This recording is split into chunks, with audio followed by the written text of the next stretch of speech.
राजधानी में फिर लौटा ऑड इवन पॉल्यूशन के बीच 13 से 20 नवंबर तक सख्त नियम लागू। राजधानी दिल्ली में बढ़ते प्रदूषण के बीच केजरीवाल सरकार ने एक बार फिर ऑड इवन लागू करने का फैसला किया है। ये ऑड इवन 13 से 20 नवंबर तक लागू रहेगा। सरकार के फैसले के मुताबिक दिल्ली में BS3 पेट्रोल और BS4 डीजल कार पर बैन जारी रहेगा। किसी भी तरह का निर्माण नहीं होगा। इसके अलावा दिल्ली में अब 6वीं, 7वीं, 8वीं, 9वीं और 11वीं की फिजिकल क्लास 10 नवंबर तक बंद रहेगी। बाइकर्स को छूट थी, क्या इसमें सभी तरह की गाड़ियों पर ऑड इवन लागू रहेगा? ये अभी ऑड इवन की तैयारी के लिए कल 12 बजे बैठक बुलाई गई है, तो सभी डिपार्टमेंट के साथ मिल करके और उसकी जो है वो रूपरेखा हम रखें। अभी ये मतलब फाइनल ये कि बाइक भी इंक्लूड होगा या इससे छूट? ये सारा कल आप डिसाइड होगा। स्कूल्स को लेकर आपने एक बड़ी घोषणा की, हालांकि उससे पहले बीजेपी और कांग्रेस इस पे सवाल उठा रहे हैं ऑड इवन की व्यवस्था पे कि क्या आपके पास इंफ्रास्ट्रक्चर उतना है, क्या आपका पब्लिक ट्रांसपोर्ट सिस्टम उतना मजबूत है कि आप ऑड इवन को सही तरीके से? देखो, भाजपा को करना तो कुछ है नहीं,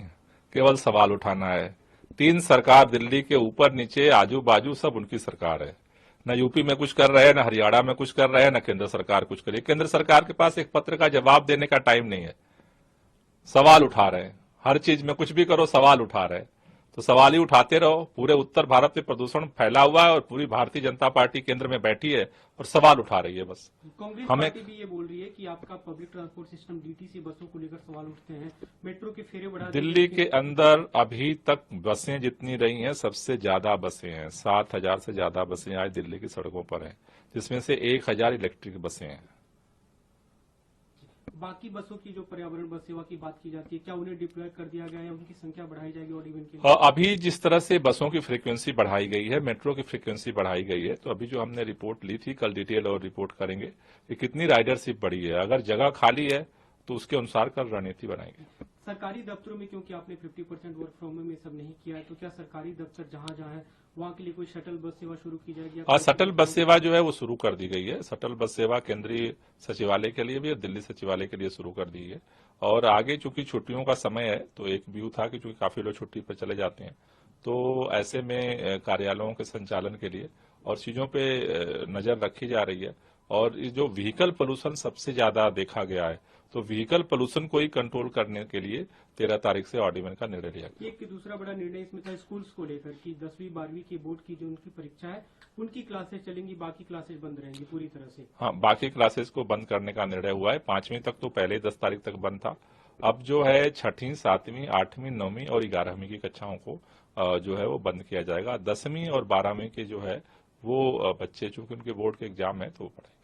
एक अंतिम सवाल सर, आपने हरियाणा पे पूरी तरह से एक तरह से आपने भी और आपकी प्रवक्ता प्रियंका कक्कड़, उन्होंने सुबह प्रेस कॉन्फ्रेंस की, हरियाणा पे पूरा ठीकरा फोड़ा कि हरियाणा दिल्ली के नजदीक है, वहां से पराली का धुआं आ रहा है। बीजेपी ने इसे अरविंद केजरीवाल की पॉलिटिक्स करार दिया है कि आप एक तरह से पॉलिटिक्स पे, प्रदूषण पे पॉलिटिक्स। बीजेपी के लोगों से मेरा फिर हाथ जोड़ के निवेदन है, देश में 53 डिस्ट्रिक्ट पोल्यूटेड हैं, उसमें से 20 हरियाणा में है। कुछ करो, डीजल की बसों को रोको, वहां पर भी पटाखों पे प्रतिबंध लगाओ, बिजली सप्लाई को बढ़ाओ, कुछ करो भाजपा वालों। केवल बयान देने से प्रदूषण कम नहीं होता। दिल्ली सरकार जितना कर रही है उतना ही यूपी हरियाणा में लागू करो। मेरा इतना निवेदन मैं बार बार कर रहा हूं। भाजपा का एक भी नेता जवाब नहीं देता कि वो कर क्या रहा है, केंद्र सरकार क्या कर रही है, हरियाणा की सरकार क्या कर रही है, यूपी की सरकार क्या कर रही है। वो क्या कर रही है नहीं बताता है। सरकार तो उनकी भी है, हम कर रहे हैं और आगे भी करेंगे, लेकिन मेरा निवेदन है कि उत्तर भारत की जिम्मेदारी केंद्र सरकार की भी है।